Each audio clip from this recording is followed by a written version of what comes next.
Canelo. I think Belanga on a tremendous show as well. You know, he showed a lot of heart and grit and determination as well, and that made for a great fight. You said what you had to say.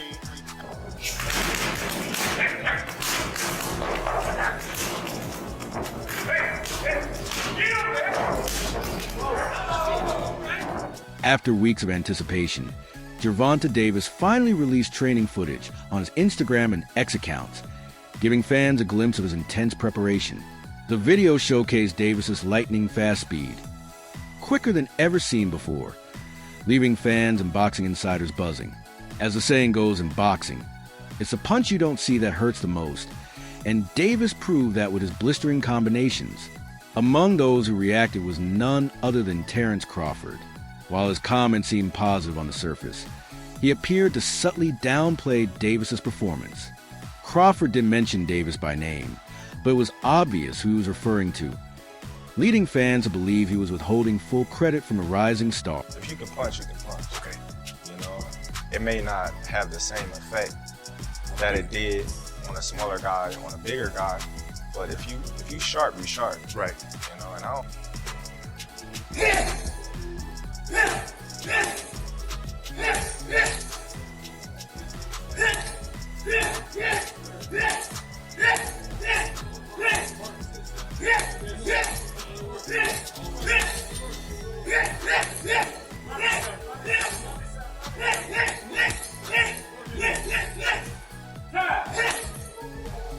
Gervonta Davis looks more than ready, and Lamont Roach better brace himself for what's coming.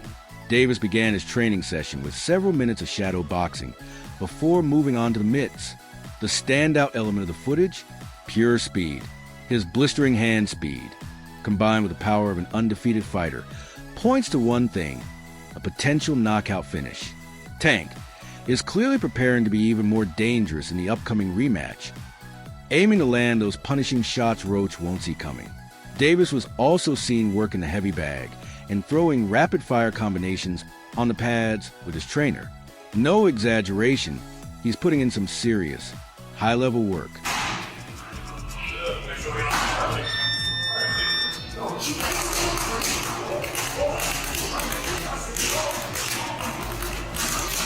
There's a strong belief in Gervonta Davis's camp that Lamont Roach was only able to withstand most of Tank's punches in their first fight because he anticipated them. Had he not, he likely would have ended up like Davis's 28 other opponents, knocked out cold. The newly released training footage was nothing short of jaw-dropping, quickly racking up thousands of likes and comments. Notably, the comments section featured reactions from fellow boxers, world champions, and even legendary...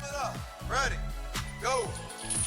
10, 9, 8, 7, power, 6, 5, power, 4, power, 3, 2, 1 more.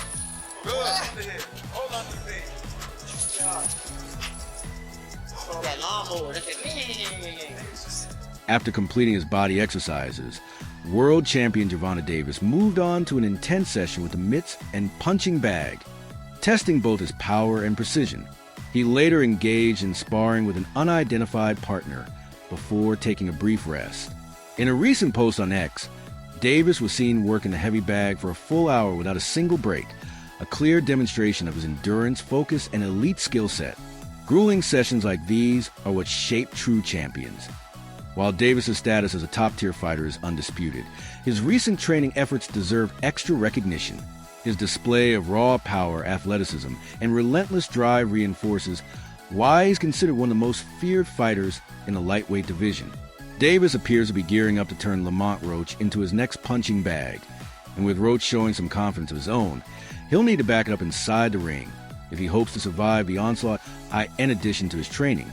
Davis has also shown off an impressive physique, looking near peak fighting condition. A recent photo revealed his shredded frame, proof that Tank is far from done and still hungry for dominance.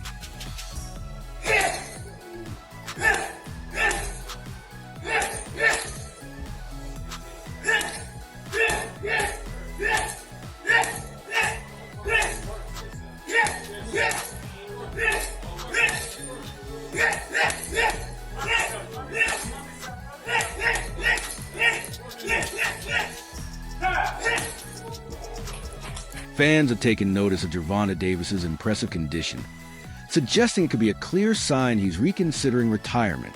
One fan commented, "And you guys think he's going to retire? He looks very motivated." Another added, "I thought he wasn't disciplined, always gaining weight between fights. This guy is serious." A third wrote, "He looks incredible. Roach is in big trouble. There's no way he's retiring after this." The buzz continued with a fan urging he must fight Vasily Lomachenko and Keyshawn Davis. He can't retire in this kind of shape. Clearly, Davis's form has reignited hope that more big fights are on the horizon.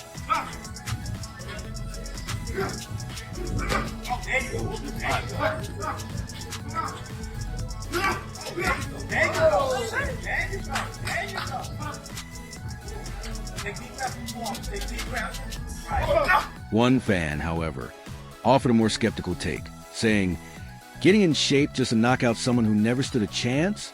Let's see who he fights after Roach, if he wins."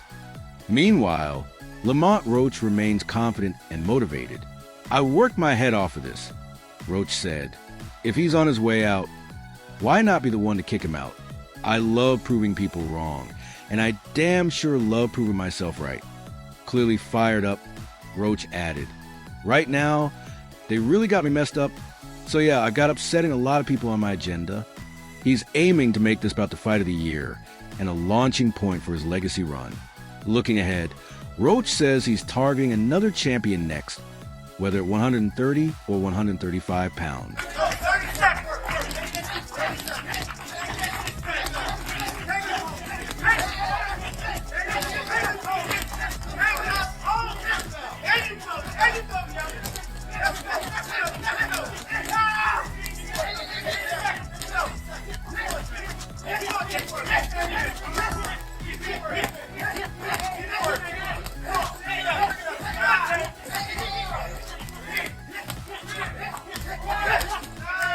"I want to prove that I'm the best," Gervonta Davis declared. According to Boxing News 24, Davis is currently enjoying one of his best training camps yet as he prepares for the big challenge against Lamont Roach. Promoter Leonard Ellaby also acknowledged Davis's mindset, saying he understands his desire to begin the road to retirement. That lawnmower, look at me. Stop that. I made the decision to train in DC because, I haven't been in the coldness in a minute. I haven't even trained in the coldness in a minute, so I feel though this The New York State Athletic Commission's review is still ongoing, with no final verdict released yet. WBA lightweight champion Gervonta Davis's status as one of the top pound-for-pound fighters is now under scrutiny. Davis retained his title after a tense majority draw against WBA super featherweight champion Lamont Roach on Saturday night at Barclays Center in Brooklyn. The judges scored it 114 to 114, 114 to 114, and 115 to 113. According to CompuBox stats, Roach was a busier fighter, throwing 400 punches compared to Davis's 279. However, Davis was more precise, landing 103 punches, while Roach connected slightly more with 112. like people selling that so like even the picture where everybody was in the room. That's like devil shit. Facts though. It's like some devil shit. Like they sold that. Yeah, you go with that. That was crazy. And you see how the guy was looking at the I'm not sure. scorecard? Yeah, he looked at it.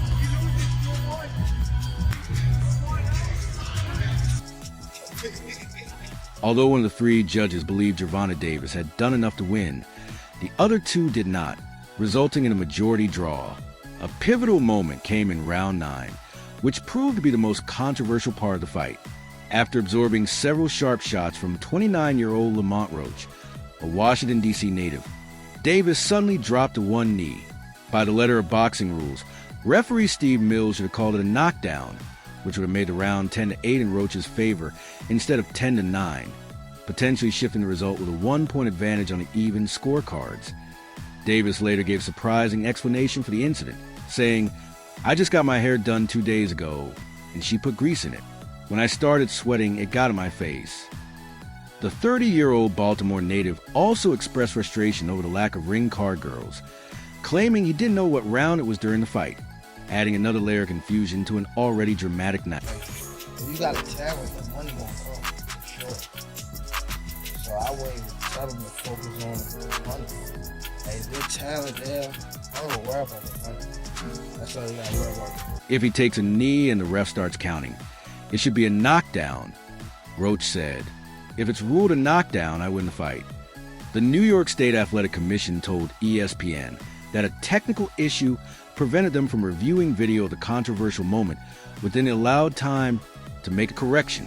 Trainer Greg Hackett described the Davis versus Roach bout as a good, competitive fight, though he acknowledged that Roach might not be as familiar to casual boxing fans who haven't been closely following the sport or its rising contenders.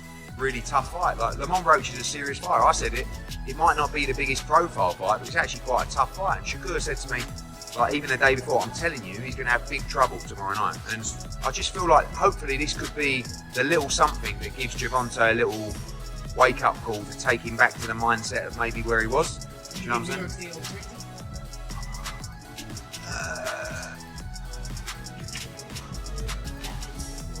No. No, I don't think they do. So, Trainer Greg Hackett pointed out that Lamont Roach lacks the flashy style fighters like Ryan Garcia and Devin Haney, attributing this to Roach's more laid-back personality. To those who know Lamont and understand boxing, it's a good fight, Hackett told YSM Sports Media. What's missing is that flair. Lamont isn't that type of guy. He's a gentleman, laid back. Even if he tried to intimidate you, you wouldn't be fully intimidated because of his green eyes and light skin. He doesn't look like a tough bull. Hackett contrasted this with Gervonta Davis, saying, Tank has tattoos, his eyes look intense. There's something wild about him. He has braids and brings a lot of extra flair, like his outfits and overall presence. Tank definitely comes with a showmanship and energy that stands out in the ring.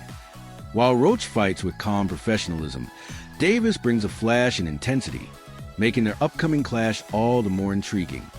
You know, that's how boxing works. It's sad to say. You know, that's how boxing works. I'm not, like, totally upset.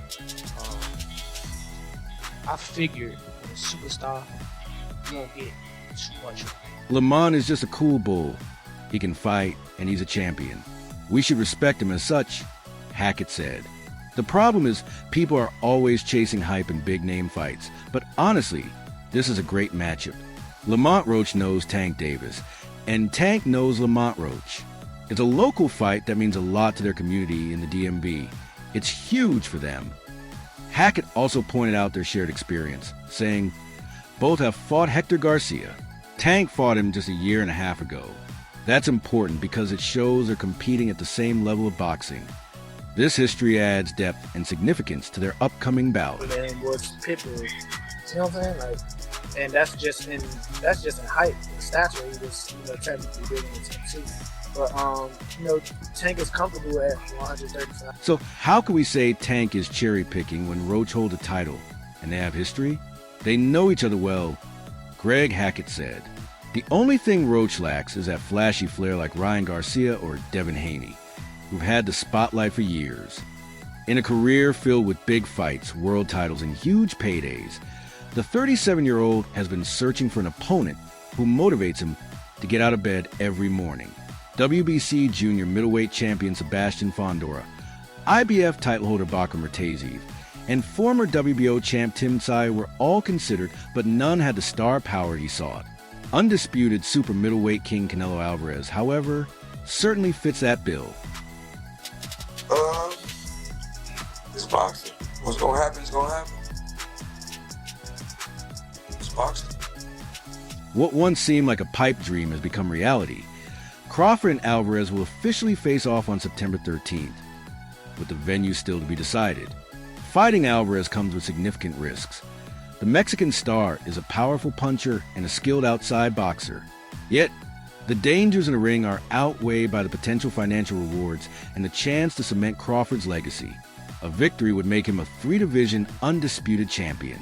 Despite the high stakes, many believe that once the final bell rings, Crawford will quietly step away from the sport, disappearing into retirement. leaving fans to wonder if this will be his final fight. Pro boxing is what it is.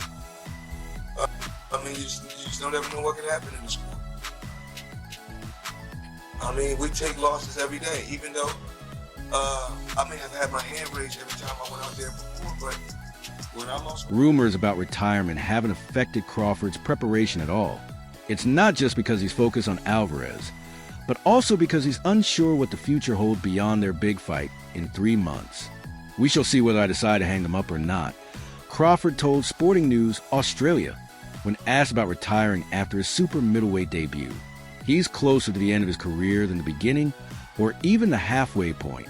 Still, when that day comes and enough time passes, there's no doubt he'll be a first ballot Hall of Famer. Legacy fight. I feel as if, this is the biggest fight in boxing today. I feel like this fight right here is like the last of the Mohicans. We both come in an era where Floyd Mayweather was #1 pound for pound, Showtime, HBO era, that type of era. That said, Crawford's legacy isn't fully set yet. A victory over Alvarez could elevate him to a whole new level in boxing history. It would do everything for my legacy and career, Crawford said. I'm really looking forward to it. And you mentioned Floyd. Obviously, Floyd and Manny, a lot of people thought happened way after it should have happened. You guys are both in your prime right now. You guys are both 2 of the top 5 pound-for-pound fighters in boxing.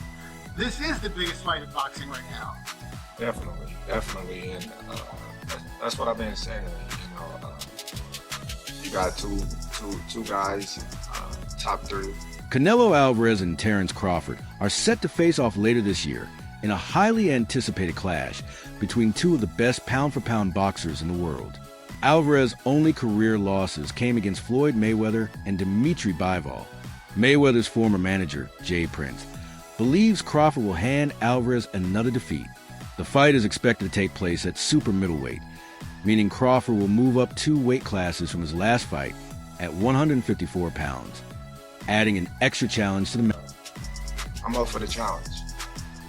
Other than the size difference and having to put on some weight, what challenges does Canelo pose once you guys get in there? I don't know. I just think, his punch power and his physical size is the only thing that I really While Alvarez has the weight advantage, Jay Prince believes Crawford has the skills to win. Speaking to Sean Zeidel, he said, "I believe Crawford beats Canelo. I'm willing to put my money where my mouth is. Crawford is one of those guys." However, Prince declined to speak negatively about Alvarez, adding, "Of course, we can't say anything bad about Canelo because he's the top of the top, but that's just my opinion." It'll be the Super Bowl of boxing. If you are waiting around on that, who is it that you're going to match him with? I don't know. I have to literally go back to the office and just figure it out. So, yeah, Virgil winning here. Jay Prince dismissed concerns that moving up in weight would weaken Crawford, saying, "I haven't seen any wear and tear on him from watching his sparring and fights over the years. He knows exactly what he's doing." He acknowledged Alvarez's power and experience at super middleweight, noting that Alvarez has spent considerable time in the division and is more comfortable there than Crawford, who usually fights at a lower weight. Still, Prince emphasized that Crawford is one of the most skillful fighters out there, confident in his abilities despite the weight jump. Beast. I truly feel that Virgil now is on a different level. Final one from me. What did you say to Eddie Hearn in the aftermath of that win tonight? Oh, good. Just, good fight. That's it. I mean, I think I'm 0-20 now, so... Or no, Eddie's 0-20. I think he's 0-4 or 5 with me, so... It's okay. We're just chipping away. We're going to have losses too. We're going to have wins too. But I think tonight, Virgil won. Great fights. Great night for boxing. This is the final one. You spoke to me the other day. You said that Virgil's first fight, he said to Jerry Jones, he's going to sell it out. Yeah. Do you think it's a reality? Absolutely. 1,000%. I don't have much time left with you, so I appreciate the time that I've gotten with you. I'm curious to get your insight on a fight coming up between Terence Crawford and Canelo in September. Crawford's moving up a few weight classes to meet Canelo. Just your insight. How does Crawford cross that bridge? How does he nullify the weight difference and get a win against Canelo? I don't know. Alvarez, however, must first take care of business against David Benavidez on May 3rd as he aims to reclaim the undisputed super middleweight title. Terence Crawford, who never shies away from a challenge, is now preparing for what could be the biggest fight of his career. Talks are heating up for a September showdown against Canelo Alvarez at 168 pounds, a clash between two pound-for-pound greats that could define this era of boxing. That's all for now. For the latest updates on boxing news, moments, events, and action, stay connected by subscribing to our YouTube channel. Don't forget to turn on notifications so you never miss out on our quality content.